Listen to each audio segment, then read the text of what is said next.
कोई slide visible हो रही है आपको क्या? हो रही है सर। Yes sir. कौन सी है अभी? अब नहीं हो रही है ऑन बिहाफ ऑफ नेशनल। चला गया।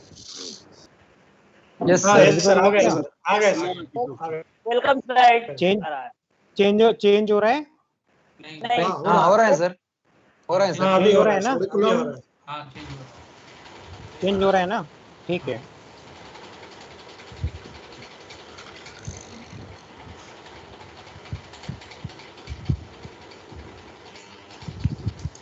So right now we are on the rules and regulation for the workers of casual labor, payment and duties of the principal employer regarding EPF and EPFO, ESIC। अभी हम सीधी इन पे करते हैं। तो contractual labour जो हमारे यहाँ काम करती है, कैजुअल लेबर जो होती है, जो कॉन्ट्रैक्टर के थ्रू आती है, उसके अंदर हमारी क्या लायबिलिटीज आती हैं? कॉन्ट्रैक्ट लेबर रेगुलेशन एक्ट 1970 ये सारे पे लागू होता है हमारी, क्योंकि एस्टेब्लिशमेंट जो है उसके ऊपर जितने भी कॉन्ट्रेक्चुअल लेबर हैं वो हमारे ऊपर सारे के सारे एक्ट जो कॉन्ट्रैक्ट के हैं, वेजेस के हैं, बोनस के हैं, every act is applicable to us being an ID act. तो इंडस्ट्रियल में रहते हैं हम लोग, इंडस्ट्रियल माने जाते हैं। तो अंगेज्ड जितनी भी कॉन्ट्रैक्टर की लेबर है विद और विदाउट नॉलेज, ध्यान रखिएगा ये, विद और without knowledge of the principal employer liability है पूरी कॉन्ट्रैक्ट एक्ट, लेबर एक्ट की। एप्लीकेबिलिटी किसके ऊपर है कि कोई भी ऐसी ऑर्गेनाइजेशन जहां पर पूरे साल में 20 से ज्यादा लोग कभी भी काम करते हैं तो उन पर ये ईपीएफ का रूल लागू हो जाता है at any time, any establishment और एनी कॉन्ट्रैक्टर। कोई भी एस्टेब्लिशमेंट और कोई भी कॉन्ट्रैक्टर जिसका पूरे साल में किसी भी दिन 20 से ज्यादा लोग हो जाते हैं वहां पर ईपीएफ लागू रहेगा। Sir now the principal employer, अगर हम कॉन्ट्रैक्ट दिया है किसी कॉन्ट्रैक्टर को 8 लेबर के लिए, हाँ, और हमने हमारी एग्रीमेंट में कंडीशन लगा दी एसआईपीएफ की कि आपको एसआईपीएफ करना है, तो तब तो एग्रीमेंट कंडीशन से बाइंड होगा ना, इररिस्पेक्टिव ऑफ बिल्कुल बिल्कुल बिल्कुल देना पड़ेगा उसको। और उसको क्योंकि ना वर्क वाइज रजिस्ट्रेशन अलग होते हैं, वर्क वाइज रजिस्ट्रेशन एलसीसी के पास अलग होंगे, और उनका क्योंकि हमने उसको कंप्लाई करा है कि आप उसका काटिए और हमसे पैसा ले लीजिए, क्योंकि जो सोशल वेलफेयर है, सोशल वेलफेयर को हम अलग नहीं करेंगे, ठीक है, क्योंकि वो कंडीशनल है तो दिया जाएगा। अब प्रिंसिपल एम्प्लॉयर कौन है? प्रिंसिपल एम्प्लॉयर मींस है प्रिंसिपल एम्प्लॉयर जो है, जो हमारे पास जो बोला जाता है वो ये है कि जो एग्रीमेंट जिसने निकाला है, जो एग्रीमेंट जिसने साइन करा है, एग्जीक्यूटिव इंजीनियर इंचार्ज, जो एग्जीक्यूटिव इंजीनियर है जो उस एग्रीमेंट को साइन कर रहा है ना। Principal employer means in relation to any office और the department of the government और द लोकल अथॉरिटी और हेड ऑफ दैट ऑफिस और द डिपार्टमेंट और such other officer of the government local authority as the case may be specified. तो जो भी ऐसे हैं जिनको स्पेसिफाई कर रखा हो या जिन्होंने एग्रीमेंट निकाला है, तो वो on behalf of the government of India ये सारे के सारे प्रिंसिपल एम्प्लॉयर हैं। तो वो हमारे डिपार्टमेंट में क्योंकि जैसे जैसे पावर्स जो है कन्फर्ड कर रखी हैं उनके हिसाब से वो लोग प्रिंसिपल एम्प्लॉयर हैं। यहाँ पर एग्जीक्यूटिव इंजीनियर जैसे हैं वो प्रिंसिपल एम्प्लॉयर है। अगर कोई एग्रीमेंट साइन होते हैं तो ये उनकी जिम्मेदारी है कि कॉन्ट्रेक्चुअल लेबर को टाइमली पेमेंट मिल रही है, जो उनकी बेसिक कम्युनिटीज हैं वो उनको दी जा रही हैं, उनके साथ कोई भी ऐसा हनन तो नहीं हो रहा है। Everything is to be cross check by the principal employer. जी बताइए सर, इसमें ये है जैसे 20 लेबर है, वो पर वर्क 20 लेबर है या total labour of contractor? Overall contractor के पास मतलब अगर 20 से ज्यादा ओवरऑल पूरे साल में किसी भी दिन अलग कामों पे 20 से ज्यादा, अगर सारे काम जितने वो चल रहे हैं उसके 20 से ऊपर हो जाएगी तो लागू है। तो सर ये 20 नंबर्स ऑफ लेबर है या 20 मैन डेज है? नहीं लेबर है। चलिए, अब मीनिंग ऑफ कॉन्ट्रैक्ट लेबर कौन है? खत्म नहीं हो गया क्या सर? कॉन्ट्रैक्टर के पास 22 कॉन्ट्रैक्टर के पास 22 लेबर है सर। होना चाहिए यार, क्यों फालतू के सवाल पूछ रहे हो? सुनो एक, hello excuse me Sharma ji, hello. हाँ जी ये कॉन्ट्रैक्ट लेबर रेगुलेशन एक्ट 1970 खत्म हो गया ना? अभी नहीं करा, अभी वो वेजेस कोड बन रहे हैं। अच्छा चालू नहीं हुए अभी ये अभी वेजेस कोड जो है ना वो 4 वेज कोड बन रहे हैं अभी। मैं अभी उन पर भी आता हूँ आपके पास, मैं अभी उन पे भी आता हूँ। एक्चुअली क्या है, अगर मैं वो पहले बोल देता तो ध्यान इस पे जाता ही नहीं, वो कहते ये तो खत्म ही हो गया अब। ओके, अभी क्या है एग्जैक्टली क्या है कि वेज कोड जो है ना वो सारे बन चुके हैं, रेगुलेट नहीं होके अभी पास नहीं हुए हैं, कंसेंट नहीं हुआ है अभी तक, तो कंसेंट होके अभी तक आए नहीं है मार्केट में, अभी एप्लीकेबल नहीं होंगे, उसमें सब्ज्यूम हो रहे हैं बहुत सारे एक्ट। मैं अभी आपको दिखाऊंगा उसकी स्लाइड भी, वो दिखा दूंगा। ऐसे है ना जी, वो सब्ज्यूम भी हो जाएंगे, तो जो मेन हार्ट एंड सोल है ना वो चेंज होने वाला नहीं है। हाँ वो नहीं होगा, बिल्कुल हार्ट एंड सोल वही रहेगा, बाकी चीजें जो चेंज हो जाएंगी। जी कुछ कह रहे हैं डिटेल आई तो है, मैं आपको पूरी डिटेल मैं आपको पूरी डिटेल दूंगा ना सर। क्वेश्चन ठीक जी, ठीक थैंक यू। एक बार इसको कर लें सर थोड़ा सा आगे। सर हेलो, हाँ चलिए प्लीज सर चलिए। तो इसमें क्या है कि सेक्शन 2 भी बोलता है कॉन्ट्रेक्चुअल लेबर है कौन। जी बताइए। हाँ you are audible, please come on sir. Yes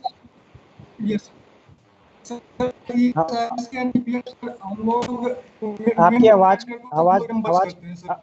cut गई है जी। दिक्कत है कि ड्यूरिंग द एग्जीक्यूशन हमारे यहाँ 6-7 स्पेशलाइज्ड एजेंसी सर काम कर रहा है सर, तो हम ESI EPF स्पेशलाइज्ड एजेंसी को हम रिम्बर्स करेंगे कि जो कि मेन कॉन्ट्रैक्टर को रिम्बर्स करेंगे या दोनों को करेंगे? आपकी ना मेरे को आधी आवाज कट कर आई है, मैं आपका पूरा क्वेश्चन समझ नहीं पाया हूँ।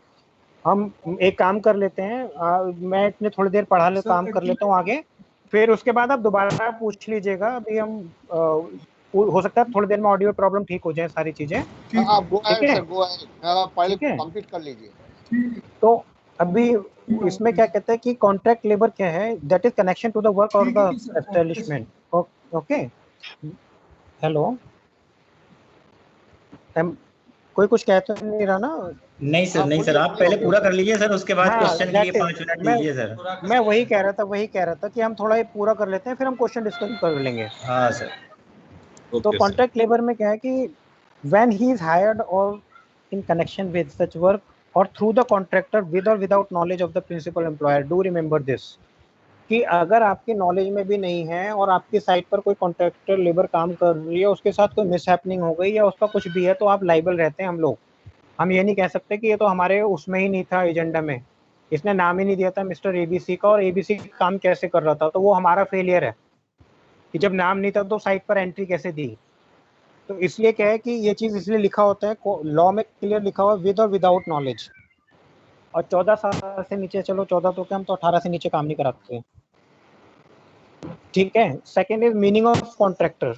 तो मीनिंग ऑफ कॉन्ट्रैक्टर में क्या है कि कॉन्ट्रैक्टर कोई अगर काम कर रहा है ना आपके पास, तो वो कॉन्ट्रैक्टर है। लेकिन जो सिर्फ सप्लाई करता हो मटेरियल की, जैसे किसी ने सामान भेज दिया आपके पास, कोई मटेरियल सप्लाई करी है, तो उसको कॉन्ट्रैक्टर की लिस्ट में नहीं मानते हम उसको। Merely supply of good doesn't mean कि वो कॉन्ट्रैक्चुअल लेबर है, जो सामान उठा के बस नीचे रखा उन्होंने, मतलब ऑफलोड और इनलोड करना और वो चली गई, वो हमारे लिए कॉन्ट्रैक्चुअल लेबर नहीं है, क्योंकि हमने सिर्फ सामान मंगाया था, सप्लाई ऑफ मटेरियल थी।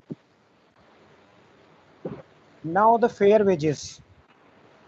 So fair wages means it is to be paid with Minimum Wages Act, and Minimum Wages Act of 1936 should be complied with. तो हमारे पास सेंटर की, स्टेट की, लोकल बॉडी की, म्यूनिसिपैलिटी की, जो भी हर क्वार्टर में या 6 महीने में, whatever the case is, जो हमारे पास मिनिमम वेजेस आती हैं, तो हम हाईएस्ट देते हैं जिस एरिया में हम हैं। तो ये this is minimum wages act which is to be complied with. इसके अलावा क्या है कि 9 घंटे से ज़्यादा the adult employ should not exceed 9 hour a day, जिसमें उसका जो रेस्ट है वो भी इंक्लूडिव है, वो रेस्ट भी उसके अंदर रहता है। और अगर आप उससे ओवर टाइम कराते हैं तो 12 घंटे से ऊपर का ओवर टाइम मिलाने के बाद भी टाइम, पूरे दिन का काम नहीं होना चाहिए। I think there is some disturbance in background और I am only listening it. आ रही है सर, आ रही है, साउंड आ रही है किसी की? है कुछ ना किसी का, या मुझे ही लग रहा है? आ रही आवाज आ रही है सर। नवी तो ओके सर। अच्छा ओके है ना, चलिए ठीक है। नाम डिस्प्ले नहीं हो रहा। साउंड इको कर रहा है, किसी का फोन साइड में रखा है क्या साथ में? हेलो, अब ठीक है। Now principal employer responsibility as per GCC. अब हमारी जीसीसी में क्लॉज 18A है, क्लॉज 19 सारी की सारी हमारी पूरी की पूरी लेबर के ऊपर आती है। क्लॉज 19 सबसे लंबी क्लॉज है और ये पूरी की पूरी लेबर ओरिएंटेटेड है, इसका पूरा ओरिएंटेशन लेबर के ऊपर है।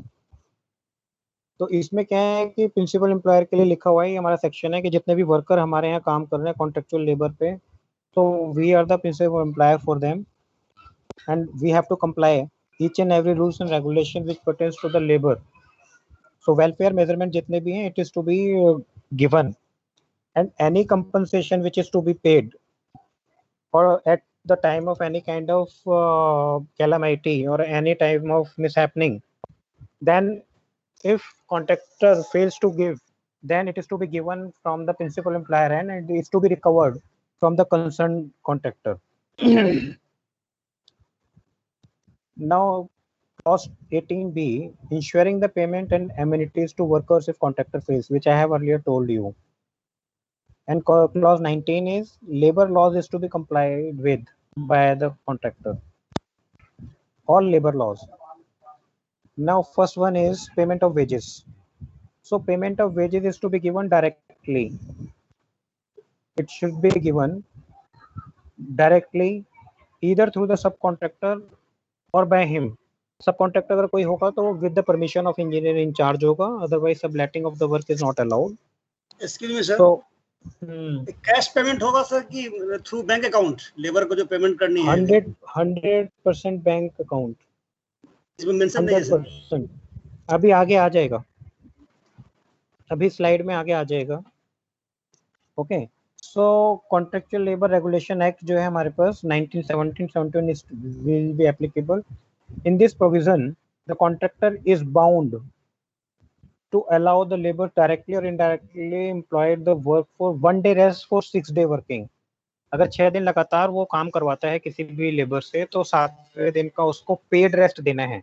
अब paid rest is to be given to him, उसका पैसा नहीं कटेगा। जब वो एनुअल बेसिस पे रहता है, वो मंथली बेसिस तो उसका पैसा नहीं काटेंगे आप, और 6 दिन के बाद 1 दिन का उसको रेस्ट देना है।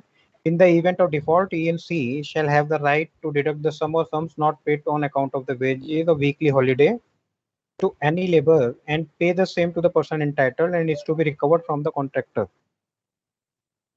And now this is the Minimum Wages Act, Employees Liability Act, Workmen Compensation Act, Industrial Dispute Act, Maternity Benefit Act.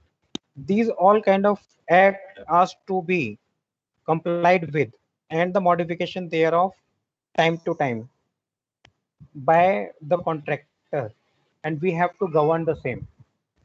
अभी जो बात हो रही थी कि इतने सारे एक्ट हैं और कितने पुराने हैं, आप ये देख लीजिए 1923, तो 1923 का 2023 आने वाला है 2 साल बाद, तो 100 साल तक होते जा रहे हैं और अभी तक कभी किसी भी ने भी इसको चेंज नहीं करा। तो this is the time when it is being done. तो इसमें कई चीज़ें जो ऑब्सोलेट हो गई हैं वो हटेंगी और जो नई चीज़ें हैं वो जुड़ेंगी, वो हम उसको डिस्कस कर लेंगे अभी आगे। नाउ कॉन्ट्रैक्ट लेबर 19C जो हमारा क्लॉज है, ये सारे हमारे क्लॉज जितने हैं हमारी जीसीसी के हैं जो लेबर कंपोनेंट से रिलेटेड हैं। तो हमारे जीसीसी में क्या है कि जो सेफ्टी मेजर हैं हमारे पास, सीपीएलओडी का जो सेफ्टी कोड है, उस सेफ्टी कोड के अकॉर्डिंग ही कॉन्ट्रैक्टर को अपनी लेबर को सभी चीजें सेफ्टी मेजर्स अप्लाई करवाने हैं, सेफ्टी मेजर्स देने भी हैं। अगर कॉन्ट्रैक्टर कभी भी कोई सेफ्टी मेजर मिस करता है तो उसकी भरपाई आप 200 रुपये पर पेनल्टी, जो भी एक पेनल्टी है 200 रुपये की पर सेफ्टी कोड मिस के लिए। जैसे मान लो हैट नहीं दिया गया, गम बूट्स नहीं दिए गए जब वो काम चल रहा है, तो या अगर कोई वेल्डिंग कर रहा है चश्मा नहीं दिया गया, तो उनके हर एक पेनल्टी ले सकते हैं 200 रुपये की। और उसके अलावा ये उसके अपार्ट है, जब आप एक मटेरियल भी उसको सप्लाई करेंगे जो उसने नहीं करा कॉन्ट्रैक्टर ना, उसकी रिकवरी भी करेंगे आप। Now leave in case of maternity leave, तो 8 वीक है, 4 week from the date of delivery and 4 week after the date of delivery. तो कन्फाइनमेंट डेट है वहां से ये फीमेल जितने भी एम्प्लॉयज हैं उनके लिए ये पेड होती हैं, यानी जो 2 महीने की जो छुट्टी दी जाएगी वो पेड छुट्टी होगी इस केस के लिए। और मिसकैरेज के केस के अंदर 3 वीक की होती है from the date of miscarriage, and this all is paid. इसमें कोई भी ऐसी नहीं रहेगी कि अनपेड हो, ये सारी पेड रहेगी आपकी। अब पे क्या होती है इसके अंदर, लीव के टाइम पर पे कितनी दी जानी है? लीव के टाइम पे जो पे दी जाती है वो क्या है कि बिल्कुल एग्जैक्टली वहां से 3 महीने पीछे, एग्जैक्टली जिस दिन से वो छुट्टी पे जा रही है वहां से पिछले 3 महीने की जो एवरेज सैलरी है उस सैलरी के हिसाब से, या 1 रुपया विच एवर इज हायर, उस सैलरी के हिसाब से जो छुट्टी पे जा रही है उनको पे देनी होती है। और इन केस ऑफ मिसकैरेज और डिलीवरी दोनों में सेम है ये। लेकिन एक चीज और ध्यान रखने की है इसमें कि कोई भी लेडी वर्कर जो कॉन्ट्रैक्टर के पास काम कर रही है उसके पास उसे कम से कम 6 महीने हो जाने चाहिए काम करते करते, उसकी ऑब्लिगेशन तब शुरू होती है ये वाली। ऐसा नहीं है कि कोई भी अगर लेडी कॉन्ट्रैक्टर ने कोई लेडी अपने पास रखी है, वो ऑलरेडी ही कंसीव्ड है और वो आते ही कह लीजिए मेरे को छुट्टी लेनी है, नो। एक एम्प्लॉय एम्प्लॉयर रिलेशनशिप क्रिएट होना चाहिए, उसके लिए वो 6 महीने का टाइम मानते हैं कि अगर 6 महीने तक ग्रेचुइटसली किसी ने कोई काम किया है किसी के लिए, तो कॉन्ट्रैक्टर के लिए, तब उसकी एक ऑब्लिगेशन खड़ी होती है। ऐसा नहीं है कि वो ऑब्लिगेटरी है सभी के लिए। 9L ESI and PF contribution on the part of the employer in respect of the contract shall be paid by the contractor, and these will be reimbursed by the department at the production of the valid documents. Now the responsibilities, और जो आप उसकी कह रहे थे क्या नाम है पेमेंट के बारे में, तो पेमेंट क्लॉज 19 के अंदर है जिसमें जेई जो है वो एक अपनी सर्टिफिकेशन देता है that payment has been made in account of, आज की डेट में कैश वर्ड हट गया है, in the respective account of the workers in front of me on इस तारीख को। कोई भी पेमेंट कैश में नहीं होनी है, ये 100% है। ठीक है जी, किसी ने पूछा था अभी कैश के लिए, so nothing is to be paid in cash, everything is to be paid in account of the contractual labor. Responsibilities क्या आती हैं हमारे पास कि एवरी एम्प्लॉयर, ये तो रिस्पॉन्सिबिलिटी है, वैसे बहुत कम ही भेजते हैं कि जो लेबर कमिश्नर है उसको पूरी डिटेल भेजनी होती है कि कितने लोग काम कर रहे हैं, क्या क्या उनकी बेसिक वेज रखी हुई है। तो ये क्या होता है कि इसके अंदर हम ऑफिस से कॉपी भेज देते हैं जब भी कोई वर्क अवार्ड होता है लेबर कमिश्नर को ना।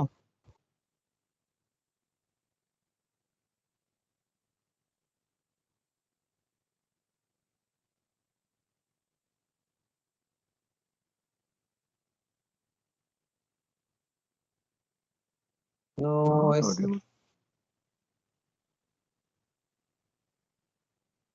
के यहाँ लेबर कमिश्नर आके कोई विजिट करता है तो एक आईसी आपका बनेगा, इंस्पेक्शन नोट, वो आप उसको बना के रखते हैं।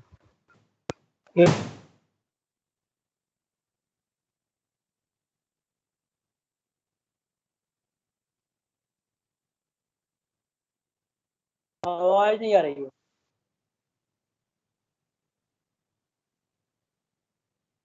Sound is not coming.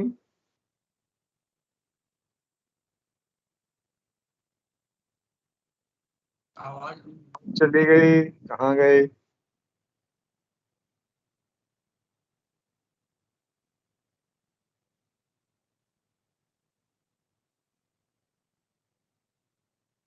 Sharma ji आपकी आवाज ही गायब हो गई।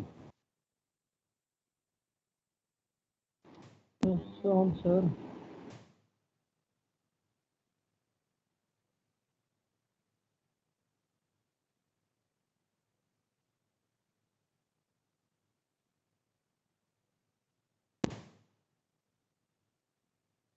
नहीं यस सर, दिखाई दिया, अभी देखा दिखाई दिया, आ गया। अच्छा ठीक है, यहीं पर थे ना हम जहाँ से आवाज चली गई थी। Yes sir. तो ESI PF में जो कंट्रीब्यूशन है वो एम्प्लॉयर की तरफ से जो दिया जाना होता है वो कॉन्ट्रैक्टर अपनी तरफ से पे करता है, और उसके बाद वो विद एविडेंस हमारे को रिम्बर्समेंट के लिए देता है और हम उसको पे कर देते हैं। Responsibility of due to the principal employer as per EPF scheme 1952। Hello, slide change हुआ? Yes sir. ठीक है, मैं इसको फुल में कर दूं। अब फुल स्क्रीन पर आपकी? अभी नहीं। Yes sir. नहीं अभी नहीं है। सफिशिएंट फुल स्क्रीन ही है। सफिशिएंट है ना? होगी सर। अभी ठीक हो गया। हाँ सर सर। ठीक है ठीक है। तो इसमें अब ये डिटेल है कि with in 15 days her employer जो है एक कमिश्नर को रिपोर्ट भेजते हैं, कितने एम्प्लॉयज़ हैं हमारे यहाँ, कितने काम कर रहे हैं, उनकी बेसिक पे क्या है। ये हम भेजते तो नहीं है, तो हम करते क्या है कि हमारे पास जो अवार्ड लेटर है, हम अवार्ड लेटर की कॉपी भेज देते हैं वहाँ पर लेबर डिपार्टमेंट को। ये इशूज़ जब क्रिएट होते हैं तब ये चीज़ें कंप्लाइड विद में इशू करती हैं, लेकिन हम अभी करते नहीं हैं चीज़ को प्रैक्टिकली जो देखा गया है। और अगर कभी कोई कमिश्नर या कोई असिस्टेंट कमिश्नर, कोई लेबर कमिश्नर जो होता है, इनका एएलसी वगैरह कभी विजिट करता है आपके यहाँ पर किसी ऑफिस में, अगर वो अपना कोई आईएन बना के देता है, कोई इंस्पेक्शन नोट देता है बुक का, तो हमारे को ऑब्जर्वेशन ध्यान रखने पड़ते हैं, जो एस्टेब्लिशमेंट उनको कंप्लाई करे। एक ये रिस्पॉन्सिबिलिटी ऑफ प्रिंसिपल एम्प्लॉयर का है, जो कि एक केस हुआ था ईएसआईसी और हैरिसन मलयालम के बीच में। हैरिसन मलयालम जो है एक टी चाय की कंपनी है, उसमें प्राइवेट लिमिटेड थी, आज ये लिमिटेड कंपनी है, उनके बीच में हुआ था। तो उसमें ये कहा गया था अगर कोई कॉन्ट्रैक्टर फेल होता है किसी चीज़ के लिए, तो वो प्रिंसिपल एम्प्लॉयर की ड्यूटी है कि उन चीज़ों को प्रोवाइड कराए और उसकी रिकवरी कॉन्ट्रैक्टर से करे। इसमें जो मेन उन्होंने बोला था वो ये बोला था कि when the default is made by the principal employer in this regard he can not absolve himself from the responsibility. Main है कि कॉन्ट्रैक्टर अगर कोई काम नहीं कर पाता है, ऑब्लिगेशन पूरा नहीं कर पाता है in welfare measure of contractual labour as per the enacted laws, तो उसमें कभी भी प्रिंसिपल एम्प्लॉयर इस बात को नहीं कह सकता कि जी आई डू नॉट नो, ये सीधा एम्प्लॉयर मेरा तो है नहीं एम्प्लॉय, ये कॉन्ट्रैक्चर के साथ है और मेरा सिर्फ कॉन्ट्रैक्टर से लेना देना है, कॉन्ट्रैक्टर के आगे मेरा लेना देना नहीं है। वो नहीं हो पाता है इसके अंदर। इसमें जो भी कॉन्ट्रैक्चुअल लेबर आपके उस वर्क के ऊपर लगी हुई है, जो वर्क आपका है, उसके लिए आपकी जिम्मेदारी होती है।